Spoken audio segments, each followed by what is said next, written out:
Halo guys, welcome to my channel. Kali ini ada yang berbeda dalam laman YouTube aku. By the way, ini adalah podcast pertamaku. Dan setelah aku meminta saran di Instagram tentang topik apa yang harus aku bahas di podcast pertama ini, beberapa di antaranya ada yang meminta aku untuk membahas tentang mental healthy.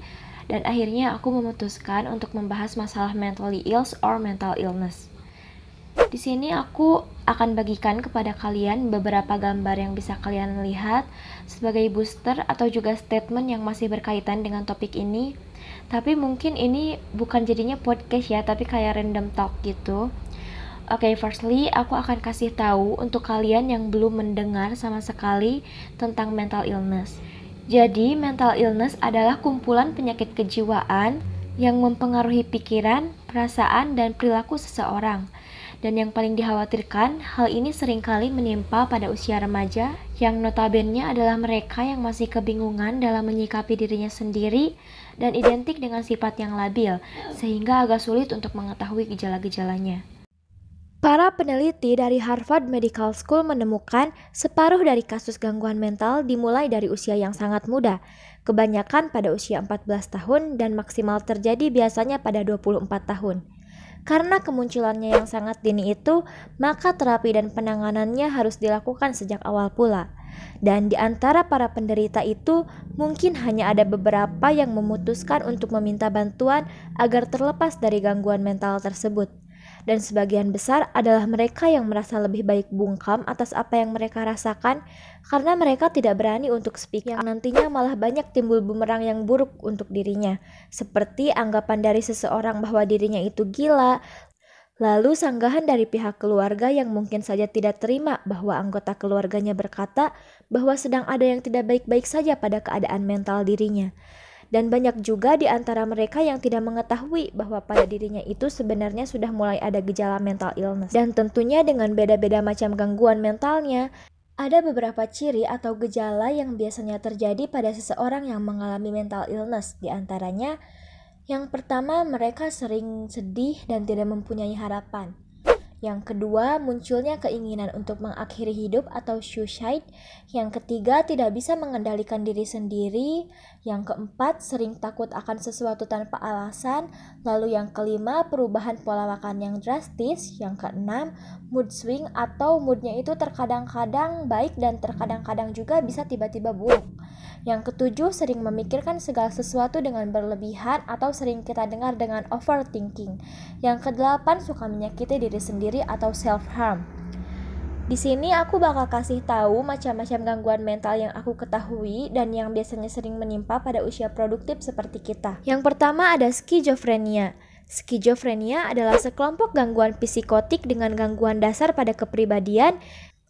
Distorsi khas proses pikir, kadang-kadang mempunyai perasaan bahwa dirinya sedang dikendalikan oleh kekuatan dari luar darinya. Meskipun demikian, kesadaran yang jernih dan kapasitas intelektualnya biasanya tidak terganggu. Adapun gejala-gejalanya, yang pertama thought echo, di mana isi pikiran dirinya sendiri berulang-ulang atau bergema dalam isi kepalanya. Walaupun isinya sama, tapi terkadang pencernaan mereka itu berbeda-beda. Dan terkadang isi pikirannya itu mereka siarkan langsung atau ucapkan langsung kepada orang di sekitar dirinya. Yang kedua ada delusion of control, yaitu waham tentang dirinya dikendalikan oleh suatu kekuatan tertentu dari luar, atau delusion of influence. Di sini terkadang mereka berpikir bahwa mereka itu tidak berdaya dan selalu pasrah, dan itu yang menjadikan kekuatan dari luar itu mendominasi dirinya. Kekuatan dari luar ini contohnya pengalaman mistis, pengalaman indrawi yang tidak wajar. Ini cukup serius dan tidak sedikit akibatnya dari mereka ini pada akhirnya memutuskan untuk bunuh diri. Yang kedua dari macam-macam gangguan mental yaitu ada gangguan afektif. Gangguan afektif itu adalah gangguan dengan gejala utama adanya perubahan suasana perasaan atau mood yang biasanya menjurus ke arah depresi, baik itu yang disertai dengan anxiety maupun tidak.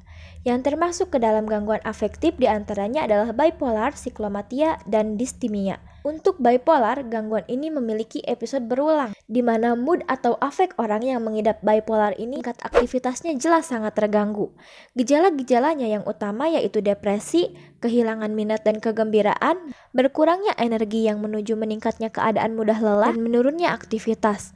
Lalu gejala lainnya yaitu konsentrasi dan perhatian berkurang, harga diri dan kepercayaan diri berkurang, gagasan tentang rasa bersalah dan tidak berguna, pandangan masa depan yang suram dan pesimistik, gagasan atau perbuatan membahayakan diri atau bunuh diri, tidur terganggu, dan nafsu makan berkurang. Lalu untuk siklotimia, ciri esensialnya adalah ketidakstabilan menetap dari afek atau suasana perasaan, meliputi banyak periode depresi ringan dan hipomania ringan dan tidak cukup lama dan parah.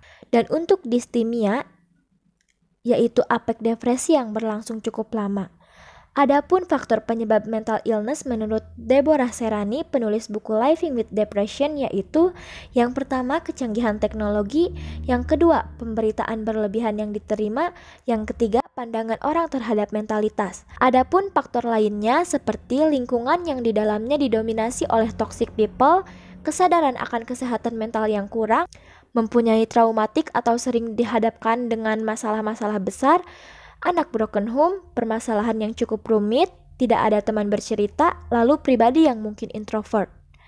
Hal yang harus dilakukan oleh penderita mental illness: berusaha selalu terbuka atas apa yang sedang dipikirkan atau yang sedang dijalani. Jangan pernah merasa sendirian karena masih banyak yang mencintai kamu. Cintai diri kamu sendiri karena yang tahu apa yang terjadi atas dirimu hanya diri sendirilah yang tahu. Dan sebisa mungkin kita harus dapat menghandlenya sendiri, namun tetap harus ada media sebagai pendengar dan bercerita. Jangan terlalu menarik diri dari keramaian because you are worth it. You deserve the best from yourself. Segera konsultasi ke psikologi agar tahu jenis mental illness apa yang kita hadapi, dan kalian jangan pernah mendiagnosis diri kalian sendiri jika kalian itu mempunyai penyakit kejiwaan sebelum kalian benar-benar berkonsultasi dengan psikiater. Jangan pernah berpikir untuk mengakhiri hidup. Untuk kalian yang berada di sekeliling orang-orang yang menderita mental illness, yang harus kalian lakukan adalah selalu mensupport dia. Jangan pernah melontarkan kata-kata yang akan membuat mentalnya semakin down, karena mereka akan cenderung sensitif terhadap kalimat-kalimat yang kita lontarkan. Berusaha agar mereka selalu berbagi cerita dengan kita, walaupun tidak usah memaksakan, karena pasti ada privacy yang harus ia keep sendiri. Tapi minimal kalian harus tahu alasan kuat orang itu mengalami mental illness. Mungkin karena lingkungan keluarga, relationship yang mereka punya, dan lain-lain. Lalu kita harus senantiasa menanamkan rasa percaya diri pada mereka. Dan itu juga bisa dijadikan sebagai terapi sederhana agar mereka tidak terlalu terpuruk. Jangan jadi orang yang judgmental, dan juga kita harus selalu open-minded. Itu dia podcast yang aku sampaikan pada tema pembahasan kali ini. Jika kalian punya ide atau saran untuk pembahasan aku berikutnya, kalian bisa komen di kolom komentar. Lalu kalian subscribe channel YouTube aku. Jangan lupa juga like, komen, lalu share ke teman-teman kalian. Semoga dengan podcast ini bisa menambah wawasan bagi kalian, dan mohon maaf sekali apabila ada materi yang mungkin penyampaiannya kurang jelas atau mungkin pengetahuan saya yang terbatas. Saya meminta maaf. Bye-bye.